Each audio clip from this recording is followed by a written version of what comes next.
като деца, че живеем си щастливо в водата на радостта. Но света се завъртя и посоката смени. Вярваме в идеали, стига те да са в пари. Братя стават всички люди, щом на душа дала вера.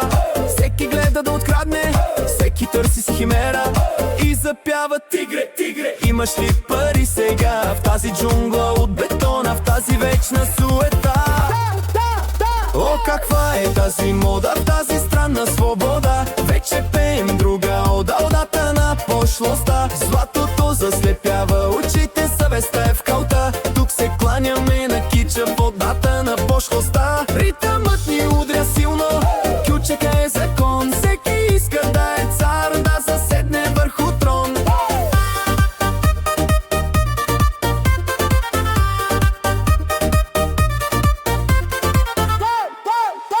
Политици и бандити са мерило за морал. Всеки втори е с маска в този вечен карнавал. Ако беше Ботев жив, написал би отново той, че умът не види нищо в този безпаметен бой. Добро или зло насреща иде, никой не разбира. Важното е в джоба нещо тихо да се инвестира.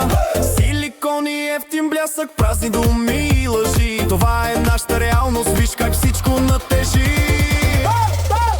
О, каква е тази мода, в тази странна свобода. Вече пеем друга ода, одата на пошлостта. Златото заслепява очите, съвестта е в калта. Тук се кланяме на кича, водата на пошлостта. Ритъмът ни удря силно, ключика е закон. Всеки иска да е цар, да заседне върху трон.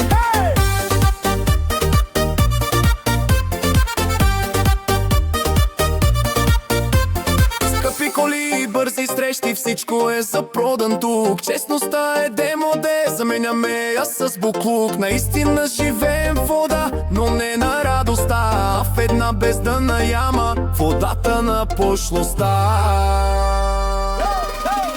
Всяка вечер е купон, всяка сутрин е тъга. Продадохме си душите за шепа дребна сега. Няма милост, няма прошка, само лъскава фасада. В този свят на суетата пошлостта е ни награда.